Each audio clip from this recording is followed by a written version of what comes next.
What's up, everybody? Welcome back to Pens and Tea. My name is Carrie, and today we're going to talk about something that is a little bit different, and that's going to be how I manage all my ink samples. I have a couple different ways that I do that.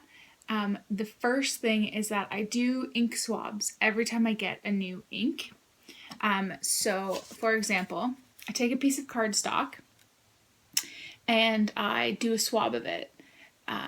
I do one pass and then I do another pass on the top half so that I know what it's going to look like in a very wet writer and I know what it's going to look like roughly in an average writer. And then I put it in my binder. So this is just a basic binder that I got from Staples. And I use it to kind of collect all my ink samples in. So I actually have my ink samples inside of something that you would normally keep baseball cards in, and I put all the swab samples that I already have in them. So that way I can keep them, and I keep them by brand, or whatever you want to call that. So that way I can keep them all in one place. And as you can see, I have way too many. But I like doing this because then I can, if I want to like ink up a pen or anything like that, I can just flip through here and decide what color I want to use. You're also going to notice that I have some black dots on some, but not on others. That is an indication to me that I have done a full writing sample of them. So essentially what that means is if we continue going through, so what that means is I have essentially gone through and done a complete write-up of how I thought the ink performed. So I say, the name of the ink, the pen that I used to write with, the paper it's on, and then, smear test, so how fast it dries. So I'll put down these little kind of notches here. After 5 seconds, I will rub my finger or paper towel or something like that over it to see if it smears. This one obviously was very fast. I will do a drip test. So I will put a drop of water here, a drop of water here, and then I'll smear it over here to see how it handles up against water. And then I will do swab. So I'll do one smear all the way through, and then I'll do a second smear from here and a third smear from here to get like shading and whatnot. And then I do like little X's so that I can see, a thick line versus a thin line. And then I do kind of like a recap of what I thought, of just general ink. And clearly, I have done quite a few. So sometimes you'll notice with this one's Diatramentus Plum. This one happens to be scented. So I'll add a little note of what I thought of that. And so that's just kind of the way that I keep record of everything. Because if we scan over here, these are all the ink samples that I have not gone through yet. So what that means is that I have them swabbed out over here, but I haven't done full writing samples yet, which is why I have the ones I do have samples of marked, and the ones I haven't done yet are not marked. When I do my ink samples, I use a glass dip pen, which I will be talking about actually in the next video that will be coming out.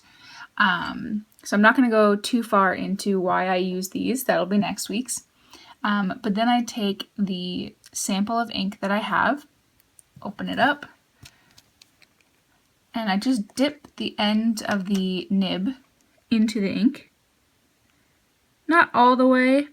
I don't like to go too crazy because it does tend to be a little bit heavy.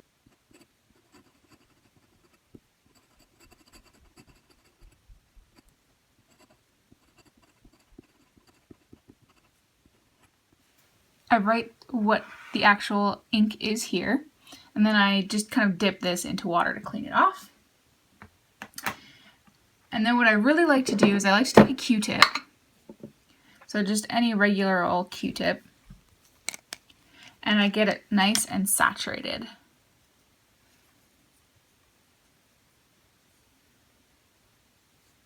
and just kind of wipe off the general excess. And then I just smear it along the cardstock.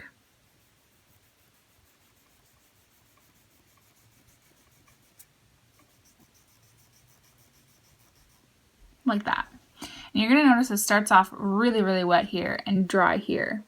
But I actually like that. In fact, I go for a quick second dip.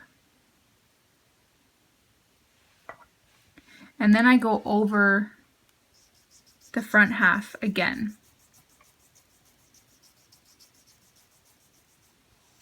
And then that's it. My sample is now done.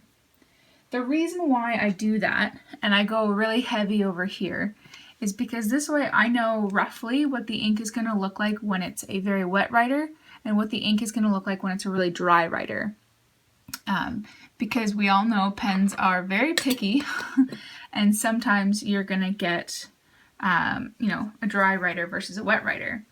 And this way, just a quick glance, I can kind of get an idea for what I'm going to get into. So that's why I usually always go double.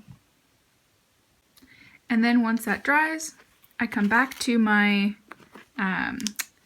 baseball card holder and I slide it in place with the rest of the line. These, by the way, weren't pre-cut, so that's why they're all kind of not cut perfectly straight, because I cut them myself just out of regular old cardstock. And that way I can get a nice general idea for when I'm just flipping through, instead of having to go through every single one of those vials and try and guess what it looks like. So guys, that is a very brief overview of how I manage my ink. If you like the video, please hit the like button. If you really like the video and you haven't yet done so already, please hit that subscribe button. There's new videos every Monday and Friday. And, you know, feel free to leave as many comments, questions, or concerns in the comment section below, and I will try and answer them as soon as I possibly can. And, you know, just as a heads up, next video, which is going to be on Friday, will actually be showing the glass nib that I used today in further detail. Cool guys, I will see you next time. Bye!